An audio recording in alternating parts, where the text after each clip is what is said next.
మోకాళ్లలో గుజ్జును పెంచి నొప్పిని తగ్గించి సర్జరీని దూరం చేసే ఫ్రీడమ్ వాక్. నమస్తే, నేను Keshav. Welcome to Suman TV. ఆంధ్రప్రదేశ్లో పోలింగ్ ప్రక్రియ పూర్తయింది. రిజల్ట్ కోసం అందరూ వెయిటింగ్. కానీ ఎవరి అంచనాలు వారివి. ఏ సర్వే ఆ సర్వే చెబుతున్నటువంటి మాటలు చూస్తే ఒక్కొక్కటి ఒక్కొక్క పార్టీకి అనుకూలంగా ఉందా అనిపించేంత స్థాయిలో ఈ అంశాలపైన చర్చ ఎక్కువ జరుగుతుంది. వాస్తవానికి గ్రౌండ్ రియాలిటీ ఏంటి, అసలు పోలింగ్ జరిగినటువంటి రోజున జరిగినటువంటి కొన్ని పరిణామాలు ఖచ్చితంగా విజేతను నిర్ణయించేటువంటి పరిణామాలుగా మనం పరిగణించవచ్చా? మరోవైపు ప్రతిరోజు హింసాత్మకమైనటువంటి ఘటనలపైన జరుగుతున్నటువంటి చర్చలు, వీటి ప్రభావం ఎలక్షన్స్లో ఎంత? ఆంధ్రప్రదేశ్లో ఎన్నికల ఫలితాలకి సంబంధించి ఎవరి అంచనాలు వారికి ఉన్నప్పటికీ కూడా ఓటరు కూడా ఇప్పటికే తన తీర్పుని చెప్పేశారు. కాబట్టి గతంలో ఓటింగ్ జరిగినటువంటి విధానాలు ఈసారి అంటే మే 13వ తేదీన ఓటింగ్ జరిగినటువంటి విధానాలను బట్టి చూస్తే పల్స్ ఏ విధంగా ఉందో తెలుసుకునేటువంటి ప్రయత్నం చేద్దాం. మనతో పాటు కేకే సర్వేస్ సంస్థ నిర్వాహకులు కేకే ఉన్నారు. కేకేని అడిగి అసలు గ్రౌండ్ రియాలిటీ ఏంటి, మూడ్ ఆఫ్ ఏపీ ఏ విధంగా ఉంది, ఏ ఏ అంశాల ఆధారంగా ఓటింగ్ జరిగింది, ఈ అంశాలను విశ్లేషించేటువంటి ప్రయత్నం చేద్దాం. కేకే గారు నమస్కారం. నమస్తే సార్. ఏంటి ఈసారి ఎలక్షన్స్కి సంబంధించి ఓటింగ్ పర్సంటేజ్ చాలా భారీగా జరిగింది కాబట్టి ఇది మాకు కలిసి వస్తుందంటే మాకు కలిసి వస్తుంది. అసలు మొదటి అంశమే అక్కడి నుంచి నడుస్తుంది చర్చ. అంటే సర్వేల ప్రకారం చూస్తే ఒక్కొక్కరు ఒక్కొక్కలా ఇస్తున్నారు. సరే, ఎవరి రీజన్స్ వాళ్ళకు ఉండొచ్చు. బట్ కేకే సర్వీస్ ఏం చెప్తుంది అంటే ఖచ్చితంగా సార్, ఓటింగ్ పర్సంటేజ్ పెరిగింది అంటే దానికి ఇప్పుడు గవర్నమెంట్ రన్ చేసే వాళ్ళకి ఫేవర్గా ఉంటుందా లేదా అపోజిషన్ వాళ్ళకి ఫేవర్గా ఉంటుందా అనే అంశాలు మనం పాత డేటా తీసుకుంటే ఓవరాల్గా అలా క్లారిటీ లేదు సార్. అది ఎవరికైనా ఫేవర్గా ఉండొచ్చు. అంటే ప్రభుత్వం మీద ఎక్కువ మంది పాజిటివ్ ఉన్నారు అనుకోండి, నిజంగానే అలా పాజిటివ్ వచ్చి ఎక్కువ మంది ఓట్లు వేసేదానికి ఆస్కారం ఉంటుంది. అలాగే ఎక్కువ మంది వ్యతిరేకంగా ఉన్నా కానీ ముందుకు వచ్చి ఓటు వేసేదానికి ఆస్కారం ఉంటుంది. సో ఖచ్చితంగా ఓటింగ్ పర్సంటేజ్ పెరిగితే వీళ్ళకే ఫేవరు అనేది ఎవరికోళ్ళు చెప్పుకుంటున్నట్టు అది రెండు రాంగే. అంటే కొన్ని సర్వేలు చెబుతున్నటువంటి దాని ప్రకారం చూస్తే ఎప్పుడైతే ప్రభుత్వ వ్యతిరేకత అనేది ఎక్కువగా ఉంటుందో అప్పుడు ఎక్కువ మంది క్యూ లైన్లో నిలబడి మరీ ఓటు వేస్తారు. అందుకనే ఆంధ్రప్రదేశ్లో పోలింగ్ 81% క్రాస్ అయింది అనేటువంటిది 2019 అంచనాలని, 2019 ఓటింగ్ సరళిని బేరీజ్ వేసి చెప్తుంది. ప్రభుత్వ వ్యతిరేకత ఉంది కాబట్టి ఆ రోజు బాగా ఓటింగ్ జరిగింది. సో దీన్ని అసలు రిలేట్ చేయడానికి అవకాశం ఉందా? అలా 100% లేదు సార్. ఎందుకంటే మీరు సరళి అన్నారంటే ఏంది, ప్రీవియస్ ఉన్న డేటాను మనం వెరిఫై చేసుకొని కరెక్ట్ అయినా కాదని వెరిఫై చేసుకుంటాం. మన కేసీఆర్ గారు సెకండ్ టైం ముఖ్యమంత్రి అయినప్పుడు కూడా ఓటింగ్ పర్సంటేజ్ పెరిగింది, అలాగే ఢిల్లీలో పెరిగింది, అలాగే కర్ణాటకలో కొన్నిసార్లు ఏముందో ఓటింగ్ పర్సంటేజ్ పెరిగినా తర్వాత పోస్ట్ పోల్లో ఉన్నట్టు వల్ల కోల్పోయింది కాంగ్రెస్ పార్టీ. అక్కడ బీజేపీ రావడం జరిగింది అలయన్స్ వల్ల. సో రకరకాల ఫ్యాక్టర్స్లో మారుతుంది. కానీ ఖచ్చితంగా ఓటింగ్ పర్సంటేజ్ పెరిగితే వీళ్ళకే అడ్వాంటేజ్, దీనివల్లే మేము గెలవబోతున్నాం అన్న డేటా ఆధారితంగా మటుకు అది కరెక్ట్ కాదు. సో అంటే ఇప్పుడు ఓవరాల్గా ఆంధ్రప్రదేశ్లో 81% ఓటింగ్ జరిగింది. కేకే సర్వేస్కి సంబంధించి 175 నియోజకవర్గాల్లో మీరు సర్వే చేస్తుంటారు, ఫీడ్బ్యాక్ తెచ్చుకొని ఉంటారు. సో ఎలా ఉంది అసలు మీ రియాలిటీ ఏంటి? అంటే మనం ఖచ్చితంగా జూన్ 1వ తారీఖు సాయంత్రం 5 గంటలకు ఇప్పటి వరకు చరిత్రలో, అంటే ఏ సర్వే కంపెనీ చరిత్రలో, దేశ చరిత్రలో లేనట్టు ఎక్స్పీరియన్స్ ఉన్నటువంటి సర్వే కంపెనీగా ఒక సింగిల్ నెంబర్ చెప్పడం జరగబోతుంది సార్. అంటే కూటమికి ఇన్ని అంటే ఇన్ని, టీడీపీ దాంట్లో ఇన్ని అంటే వైఎస్ఆర్సీపీకి ఇన్ని వస్తాయి, లేదా జనసేనకి ఇన్ని వస్తాయి, బీజేపీకి ఇన్ని సింగిల్ నెంబర్ వస్తుంది అని చెప్పడం జరగబోతుంది. సో అది ఇప్పటిదాకా ఎక్కడ జరగలేదు, only single number. Probability minimum to maximum ఒకటే నెంబర్ సార్. +5 -5 +10 -10 టైట్ ఫైట్లో ఎందుకు మేము +10 -10 చెప్తున్నాం అనేది సేఫ్ నెంబర్ సార్. మామూలుగా ఇటు వచ్చినా కానీ ఒక ఎనీ సర్వే కంపెనీ సర్వే చేసిన వాళ్ళకి ఒక అంచనా వచ్చేస్తుంది. సో +10 -10 చెప్తే ఒక సేఫ్ నెంబర్, అటు ఇటు ఎక్స్ట్రీమ్ వచ్చిన ఇటు వచ్చినా మేము చెప్పిన నెంబర్లోనే వచ్చిందని చెప్పేదానికి. అలా కాకుండా సింగిల్ నెంబర్ మీదే వెళ్ళబోతున్నాం అని క్లారిటీగా చెప్పాం. మీరు అడిగిన ప్రశ్నకి వస్తే, దీనికి ముందు ఎలక్షన్స్ ముందు జరిగినటువంటి ప్రీపోల్ సర్వే దానికి అది ఒక్కసారి అది చెప్పే ముందర నేను ఒక క్లారిటీ ఇవ్వాల్సింది ఏంటంటే, కేకే సర్వేస్ సంస్థ గత ఎలక్షన్స్లో కూడా వర్క్ చేశారు. వాళ్ళు ఒక డేటా ఇచ్చారు, దాని ప్రకారం రిజల్ట్ వచ్చిందనేటువంటి అంచనాలు ఉండడం, ప్రేక్షకుల్లో కూడా దీనిపైన ఎక్స్పెక్టేషన్స్ ఎక్కువగా ఉండడం ఒకటి. మరోవైపు సుమన్ టీవీ కేవలం ఈ సమాచారాన్ని మీకు అందిస్తుంది, అంతవరకే. సమాచార సేకరణ, దాని విశ్లేషణ, దాని ఫలితాల ప్రకటన మొత్తం కూడా కేకే సర్వే సంస్థకు చెందినటువంటి వాళ్ళ రిపోర్ట్ ఆధారంగానే జరిగినట్టుగా గమనించాల్సి ఉంటుంది. అదేవిధంగా ప్రతిరోజు ఏదో ఒక సర్వే, రాబోయేటువంటి రోజుల్లో చాలా సర్వేలు రిలీజ్ అయినాయి. బట్ వాటికి ఉన్నటువంటి పాసిబిలిటీస్ ఏంటి, ప్రాబబిలిటీస్ ఏంటి, ఏ అంశాల ఆధారంగా వీళ్ళు ఒక నంబర్ చెప్తున్నారు. ఎందుకంటే ఇంకా కౌంటింగ్కి 10 రోజుల సమయం ఉంది. రాష్ట్ర ప్రజల్లో, ముఖ్యంగా ఓటర్లలో, దేశవ్యాప్తంగా కూడా ఆంధ్రప్రదేశ్లో ఎవరు వస్తారనేటువంటి ఆసక్తి ఉంది. కాబట్టి సుమన్ టీవీ ఈ ప్రయత్నాన్ని చేస్తుంది. సో తొలి ప్రయత్నంగా కేకే సర్వేస్తోనే ఈ వీడియోస్ మనం ప్రారంభిస్తున్నాం. కేకే గారు, మీరు ప్రీపోల్ సర్వే గురించి మాట్లాడారు. ఆల్రెడీ ఒకసారి మనం డిస్కస్ చేసాం కాబట్టి. క్రెడిబిలిటీ గురించి చెప్పారు కదా సార్, 100% దాని పూర్తి బాధ్యత కేకే సర్వీసే తీసుకుంటుంది. ఆ క్రెడిబిలిటీ, ఆ బ్రాండ్ ఇమేజ్ నిలబెట్టుకోవాలని ఇంత కృషి. ఎందుకంటే ఏ సర్వే కంపెనీకి లేనిది ఒక మాకున్న అడ్వాంటేజ్ డిసడ్వాంటేజ్ ఏంటంటే, మామూలుగా సర్వే కంపెనీలు మామూలుగా ఫ్రీగా చేసే ఉంటాయి. మనం ఫ్రీగా చేసే సర్వే కంపెనీ కాదు, ఎమ్మెల్యే గారి దగ్గర లేకపోతే వాళ్ళ దగ్గర ఎవరైతే సపోర్ట్ చేస్తున్నారో లేకపోతే నెంబర్ మీద ఇంట్రెస్ట్గా ఉన్న వాళ్ళ దగ్గర మనీ తీసుకొని మనం రిపోర్ట్ ఇవ్వడం జరుగుతుంది. ఆబ్వియస్గా సేల్స్ పర్పస్ కోసమే చేసేది. సో అలా అంటున్నప్పుడు 90% మీరు ఏదైతే చూస్తారో ఆ సర్వే కంపెనీ దీంట్లో రావు. నెంబర్ 2, ఏదైనా సర్వే కంపెనీలో ప్రాముఖ్యంగా ఉన్న వాటిల్లో కూడా పీపుల్ కనెక్టెడ్ ఉండి, అంటే కేకేని అభిమానించే వాళ్ళు కేకేని ఇట్లా కనెక్ట్, కేకే బాగా చెప్తాడు అట్లాగా ఇండివిజువల్గా మనకు ఆ బ్రాండ్ ఇమేజ్ కూడా ఉంది పీపుల్ నుంచి. ఓన్లీ క్లయింట్స్కే కాకుండా పీపుల్ నుంచి కనెక్ట్ అయ్యి వీళ్ళు చెప్పేది బాగా చెప్తారనేది. సో ఈ ప్రెజర్తో మనం ఆబ్వియస్గా ఇంకా బాగా చేయాల్సి వస్తుంది అది నిలుపుకోవాలంటే. సో మీరు చెప్పినట్టు పూర్తి బాధ్యత, పూర్తి రెస్పాన్సిబిలిటీ మనం తీసుకుంటూ ఎలక్షన్స్కి అంటే ముందర ప్రీపోల్ సర్వే చేసినప్పుడు ఖచ్చితంగా మనం క్లారిటీగా చెప్పింది ఏంటంటే, కూటమికి 97 సీట్స్ వస్తాయి. అంటే 10,000 మెజారిటీ పైన మొత్తం 175 నియోజకవర్గాల్లో 97 సీట్లు కనపడుతున్నాయి. ఇవి ముందుకు వెళ్ళడమే కానీ వెనక్కి. ఒక్కొక్క విషయం దాన్ని ఆ డేటాను మనం ఇక్కడ ఒకసారి ప్రదర్శించేటువంటి ప్రయత్నం చేద్దాం. ఇది ఓవరాల్గా మూడ్ ఆఫ్ ఏపీ అనుకుంటే, సో మీరు ఆ పార్ట్ మీరు తీసుకోండి, ఈ పార్ట్ నేను చూస్తాను. ఇది వైసీపీ వైపు నుంచి నేను మాట్లాడతాను. మీరు ఇప్పుడు కూటమి ప్రస్తావన తెచ్చారు కాబట్టి మీరు కూటమి వైపు నుంచి మీరు మాట్లాడండి. అలానే లాస్ట్ టైం వచ్చినటువంటి రిజల్ట్ వారీగా కూడా మనం ఒకసారి చూద్దాం. లాస్ట్ టైం 151 అవుట్ ఆఫ్ 175 ఇది వైఎస్ఆర్సీపీ సాధించినటువంటి ఫిగర్. ఇక అప్పుడు టీడీపీ వేరు, జనసేన వేరు ఉంది కాబట్టి, బట్ ఇప్పుడు ఉన్నటువంటి లెక్కల ప్రకారం టీడీపీ అప్పుడు 23 ఓవరాల్గా అన్నింటిలో కంటెస్ట్ చేసింది, బట్ 23 సీట్లు మాత్రమే గెలిచింది. అలానే జనసేన పార్టీ 1/175. ఇది అంటే టోటల్గా వాళ్ళకి వచ్చిన కూటమి అంటున్నాం కాబట్టి మనం 24 సీట్లు కన్సిడర్ చేస్తాం. ఇప్పుడు వైఎస్ఆర్సీపీ లెక్కలో ఒక క్లారిటీ ఉంది. ఇప్పుడు కూడా 175 సీట్లో పోటీ చేసింది. సరే, అక్కడ సీట్స్ అడ్జస్ట్మెంట్ ప్రకారం చూస్తే 3 పార్టీలు కలిసి పోటీ చేసినటువంటి ఈక్వేషన్ కాబట్టి కూటమి అంటే TDP, Janasena plus BJP. So మీ ప్రీపోల్ సర్వే ఏం చెప్పింది? ప్రీపోల్ పబ్లిక్గా మనం చెప్పింది ఓపెన్గా ఏంటంటే, ఇక్కడ కూటమికి 97 సీట్లు కన్ఫామ్ సీట్స్, అంటే మోర్ దాన్ 10,000 ఓట్ బ్యాంకింగ్ మెజారిటీతో ఉన్న సీట్లు సార్ ఇవి.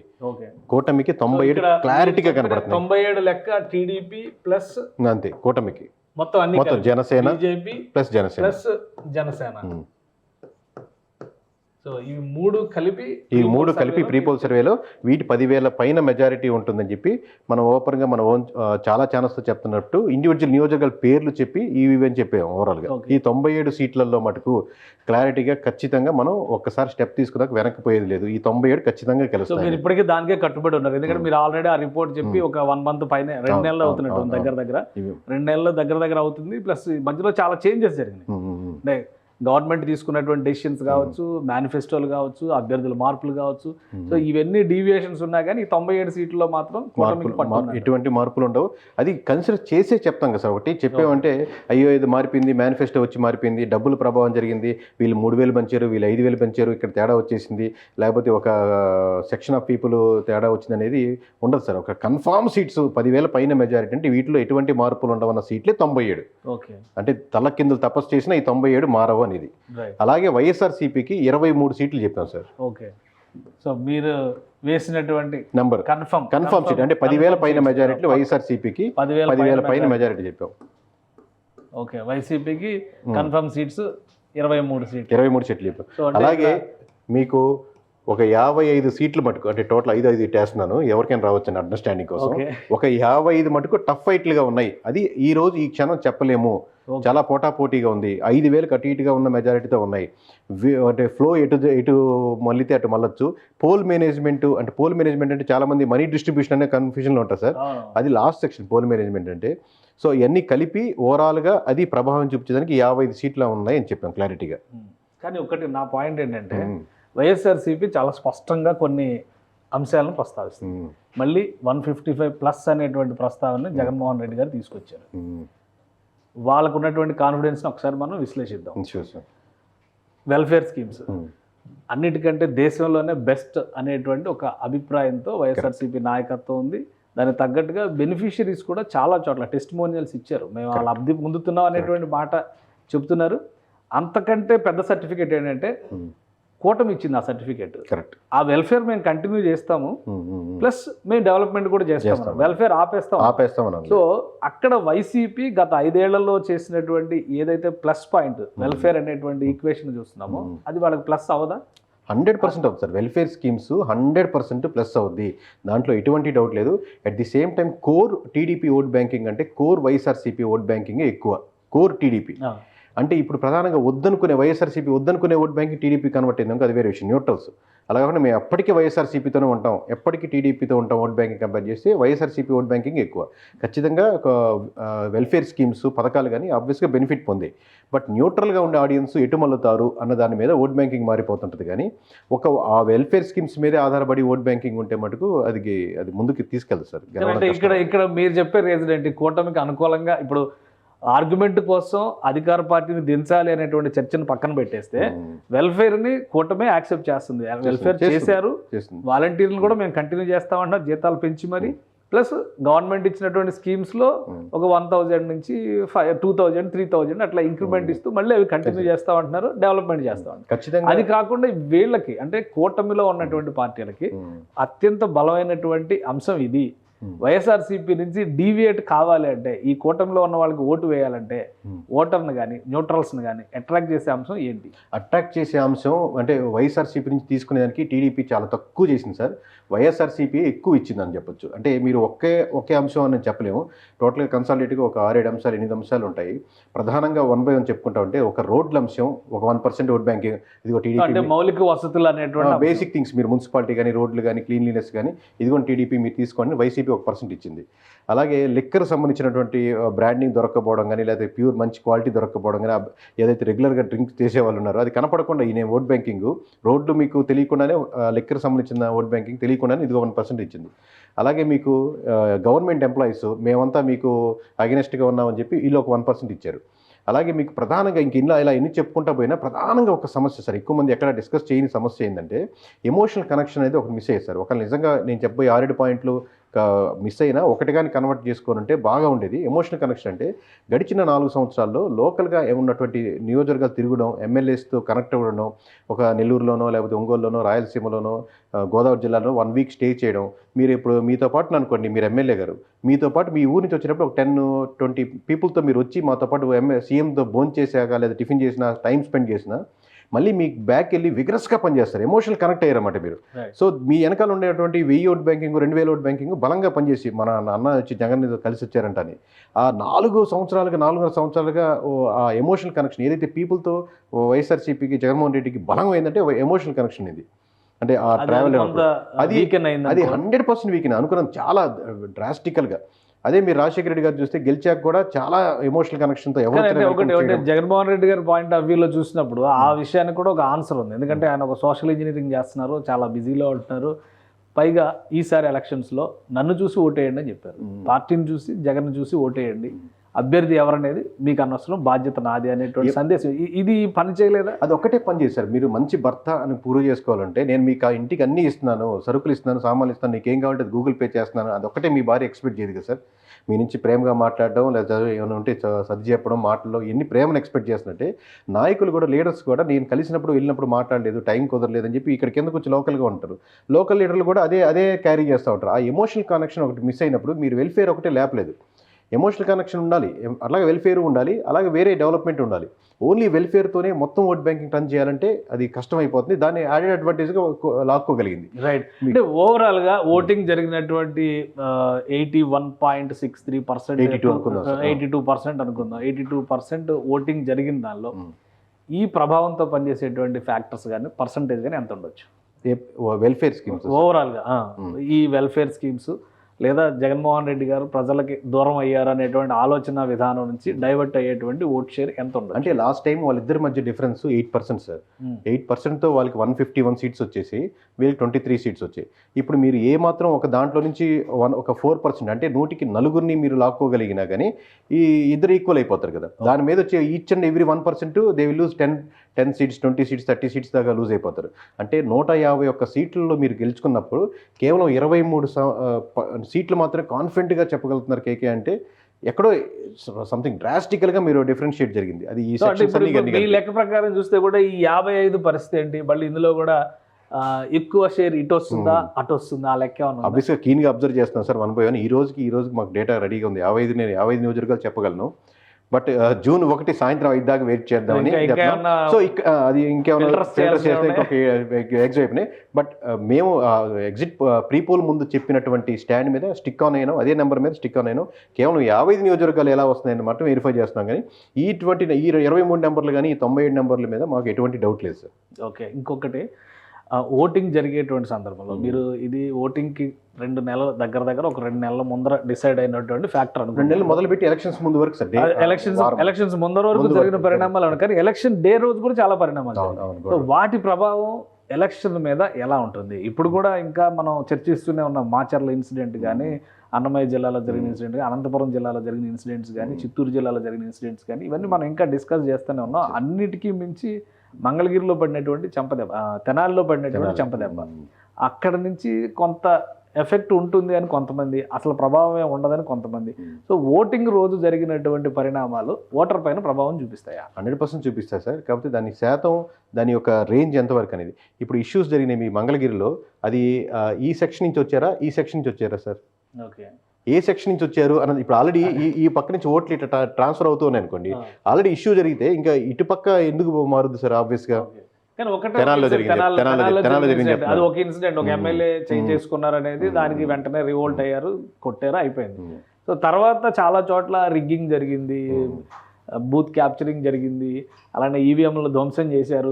వీటి ప్రభావం ఏమైనా ఉంటుందా? శాంతి భద్రతలకు సంబంధించినటువంటి ఓటింగ్ పైన ప్రభావం చూపించిన జూమ్ ఇన్ లో జరగలేదు, అంత ప్రభావం లేకపోయినా సార్ ఓవరాల్ గా చాలా శాంతి 98%, 99% చాలా శాంతియుతంగా జరిగినట్టే. 1-2 ఇన్సిడెంట్ ఉంటే మీడియా దాన్ని క్లోజ్అప్ చేసి పెద్దది చేసి ఈ బూత్ లాగే అన్ని బూతులు జరుగుతున్నాయి, 175 నియోజకవర్గాలు ఇలా రచ్చలు జరిగిపోతున్నాయి అని కానీ చాలా ప్రశాంతంగానే జరిగింది ఎలక్షన్స్ 98%, 99% వరకు. ఓవర్లు 1, 2, 3 చిన్న ఇన్సిడెంట్, ఇంతమంది 4 కోట్ల మంది ఓటర్లు ఉన్నప్పుడు, దాదాపు 3,60,00,000 మంది ఓట్లు దానికి వేసేదానికి సిద్ధంగా ఉన్నప్పుడు, సో 1-2 ఇన్సిడెంట్ అనేది చాలా నామినల్ థింగ్, దాని మీద ప్రభావం వేయలేదు సార్. ఓవరాల్గా 1 or 2 ఇన్సిడెంట్స్ ఆ నియోజకవర్గం పరిధి వరకే, అది ఆల్రెడీ వాళ్ళు లూజ్ అవుతున్న ఫ్యాక్టర్లో ఉంటే దాన్ని ఆపలేదు సార్. అది ఇంకొకటి అంటే ఇప్పుడు మీరు ఓటింగ్ డే వరకు కూడా జరిగిన పరిణామాలన్నీ కన్సిడర్ చేసుకుంటూ వచ్చామని చెప్పారు. బట్ అన్నిటికంటే కూడా చాలా ముఖ్యమైనటువంటి అంశం మేనిఫెస్టోలో 3 పార్టీలకి సంబంధించినటువంటి ముద్రలే లేవు అనేది ప్రధానమైనటువంటి విమర్శ. వైసీపీ చాలా గట్టిగా చెప్పింది, అది ప్రజల్లో కూడా చాలా డిస్కషన్ జరిగింది. దీని ప్రభావం ఉండదా?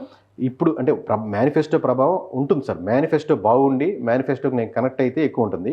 ఇప్పుడు ఎక్కువ 90% వరకు ఇక్కడ జరిగిన ఏపీ ఎలక్షన్స్ వరకు అబ్జర్వ్ చేస్తే నేను మేనిఫెస్టో చదివాను, ఈ పాయింట్ నాకు బాగా నచ్చింది కాబట్టి నేను జగన్మోహన్ రెడ్డి గారు కోటేస్తున్నాను. లేదా ఈ మేనిఫెస్టో చదివిన తర్వాత 4వ పాయింట్లో 3వ అంశం ఉంది చూడండి, అది చంద్రబాబు గారు బాగా చెప్పారు, అందుకే నేను కూటమి కోటేద్దాం అనుకుంటున్నాను. అంశాలు లేవు సార్ అసలుకి. ఓకే, కానీ అసలు కూటమిలోనే ఐక్యత లేదని కదా ఇక్కడ ప్రధానమైనటువంటి ఆరోపణ. ప్రధానమంత్రి గారు ఫోటో పెట్టలేదు మీరు, కనీసం ఆయన బుక్ పట్టుకోవడానికి కూడా సంసిద్ధంగా లేరు.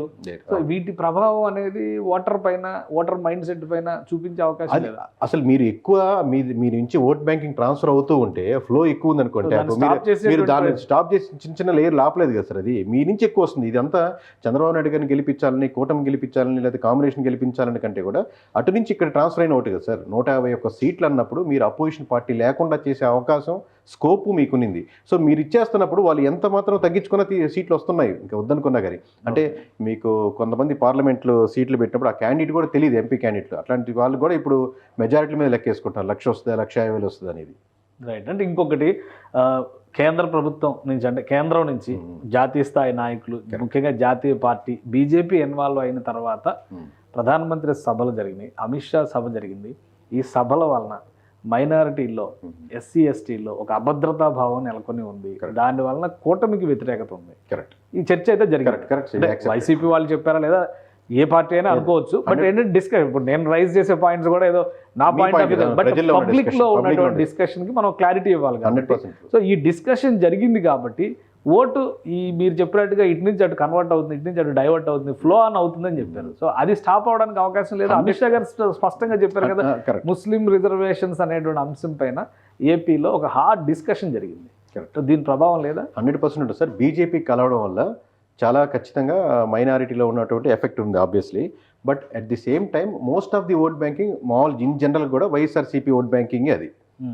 సో వైఎస్ఆర్సీపీకి ఉన్న ఓట్ బ్యాంకింగ్ వైఎస్ఆర్సీపీకి ఆగడం వల్ల పెద్ద నష్టం జరగదు. బట్ ట్రాన్స్ఫర్ అవుతున్నాయి. ఇప్పుడు ఒక నియోజకవర్గంలో కొంతమంది ముస్లిమ్స్లు ఒక 20%, 30% ఈసారి కూటమికి వేద్దాం అనుకునే వాళ్ళు ఒక 10% తగ్గిపోతుంది. ఎందుకు 10%, 20% తగ్గిపోతుంది, ఇంకా 10% ఎందుకు ఉంటుంది, కంప్లీట్గా ఆగిపోవాలి కదంటే ఇక్కడ బీజేపీకి అగెనిస్ట్గా నిలబడే పార్టీలు ఏమీ లేవు సార్ మనకు.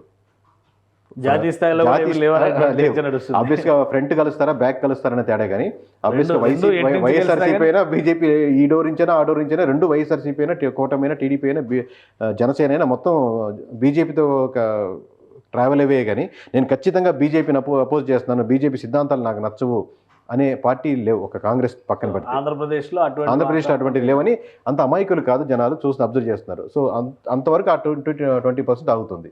ఎవరికి వేసినా ఒకటే కదా. రైట్. ఇంకోటి ఫైనల్ గా ఒక క్లారిటీ చెప్పండి సార్. ల్యాండ్ టైటిలింగ్ యాక్ట్ అనేది విపక్షం చివరి వారం 10 రోజులు బాగా క్యాంపెయిన్ చేస్తుంది. అదేదో ఒక అద్భుతం జరిగిపోతుంది, మీరు కనుక మళ్ళీ ఓటేస్తే మీ ఇల్లు వాకిలి అన్ని లాగేసుకుంటారు అనేటువంటి దాని ప్రభావం ఏమన్నా ఉండొచ్చా మీ లెక్క? అంటే దాని డిస్కషన్ పాయింట్ బాగా హైగా లేదానికి ఉపయోగపడింది సార్. ఆల్రెడీ వైఎస్ఆర్సీపీ బాగా హార్డ్ కోర్ ఫాలోయర్స్ ఏమో ఇది బాగా రాంగ్ ఇమేజ్ ఇస్తున్నారు, ఇంప్రెషన్ ఇస్తున్నారు, సంబంధం లేదని వాళ్ళు మాట్లాడేదానికి చూసారా నాయన మన టైటిల్ ఇచ్చేసి చేసిన అన్యాయం. ఆల్రెడీ అతను కూటమికే ఓటేస్తున్నాడు, కూటమికే ఓటేస్తూ నువ్వు కూటమి గురించి ఇలా సపోర్ట్ చేస్తూ మాట్లాడుతూ వైఎస్ఆర్సీపీ ల్యాండ్ వస్తుంది, అవును కదా మా పాస్ పుస్తకాల మీద ఆయన బొమ్మ ఏందని. బొమ్మ కేవలం పడ్డం వల్ల నిన్నటి వరకు నేను వైఎస్ఆర్సీపీకి ఓటేద్దాం అనుకుంటున్నాను, ఈ రోజు వాళ్ళు చెప్పడం వల్ల నాకు తెలిసింది జగన్మోహన్ రెడ్డి గారు నా ల్యాండ్ తీసేసుకుంటున్నారని, కాబట్టి ఈరోజు కూటమికి ఓటేస్తున్నానని కాదు సార్. ఈ డిస్కషన్కి డిబేట్లకి బాగా కలిసి వచ్చింది మామూలుగా.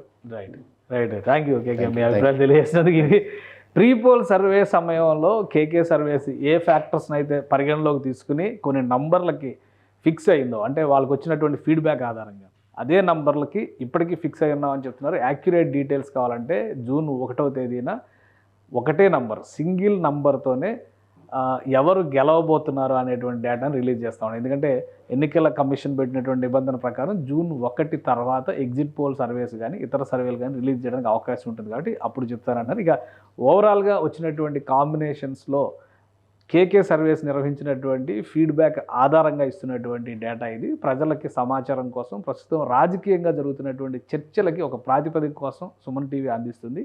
ఈ డేటాతో కానీ ఈ ఫలితాలతో కానీ ఏ పార్టీతో కానీ సుమన్ టీవీకి సంబంధం లేదు, ఇది గమనించగలరు. Thanks for watching. సుమన్ టీవీలో మీ పర్సనల్ అండ్ బిజినెస్ ప్రమోషన్స్ కోసం కింది నెంబర్కి కాంటాక్ట్ చేయండి.